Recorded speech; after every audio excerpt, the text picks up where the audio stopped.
Welcome to the second video, the settings. First, we take a look at the camera. We only shoot exclusively in manual mode so that we can have full control over all the settings. First topic is the white balance.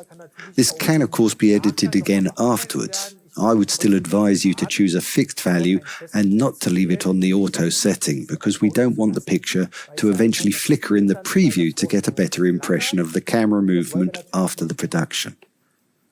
A second factor is the ISO value.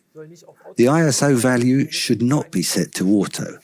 We use an ISO between 400 and 800 where the noise is still minimal and we have the possibility to make the image darker during hyperlapse, which is of course not possible with the lowest ISO value. A very important issue is the shutter speed. Here's a recommendation for you.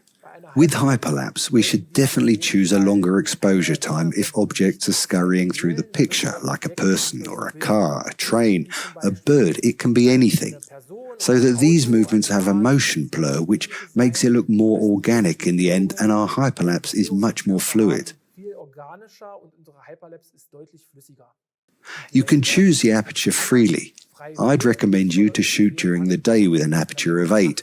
Of course, with hyperlapse, they have a certain change in position which changes the point of focus, and with an aperture of 8, we are on the safe side that the picture is sharp throughout. At night, you go deeper and also shoot with an aperture of 1.4, and just try that out for yourself.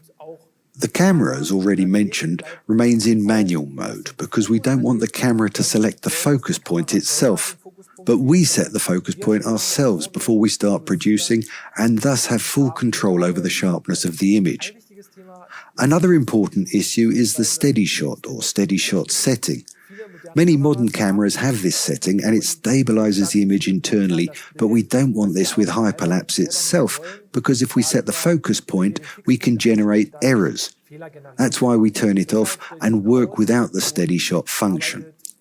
For example, the camera setting during the shooting at the Federal Administrative Court in Leipzig were now aperture at f10. The ISO was at 320, the shutter speed was at 1/3 and we chose 6000 Kelvin.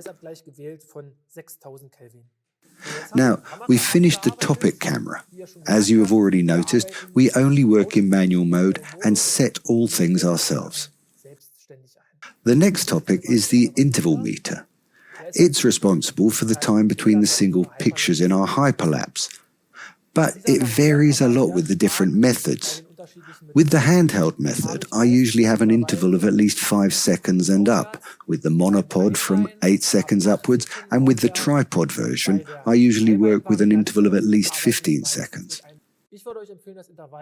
I'd recommend you to set the interval a little longer because then we have more time to align the camera correctly and to orientate it to this fixed point.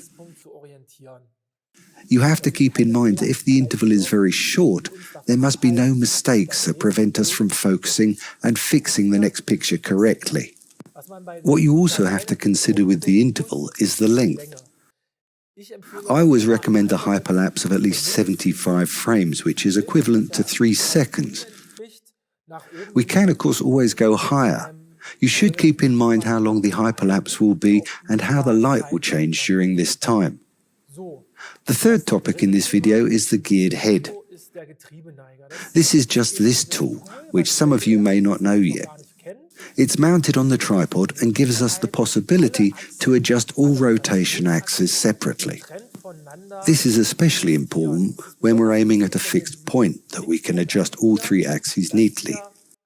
That's how it's guaranteed that in every picture our fixed point is very, very accurate.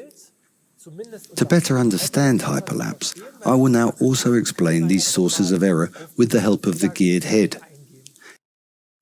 In a hyperlapse, there are 6 axes that can bring us errors in the movement. These are the 3 position axes and the 3 rotation axes. The 3 position axes are well controlled by exact markings on the floor and the tripod, and our rotation axes are well controlled by our geared head and the fixed point. What is always a big problem is the roll axis, because the internal gyrometer does not work perfectly and as exact as we want it to.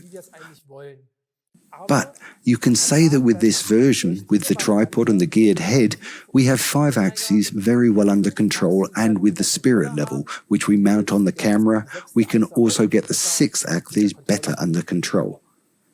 This is the end of the video too, and now you have actually got a very good overview of the adjustment possibilities, and now we go to video number 3.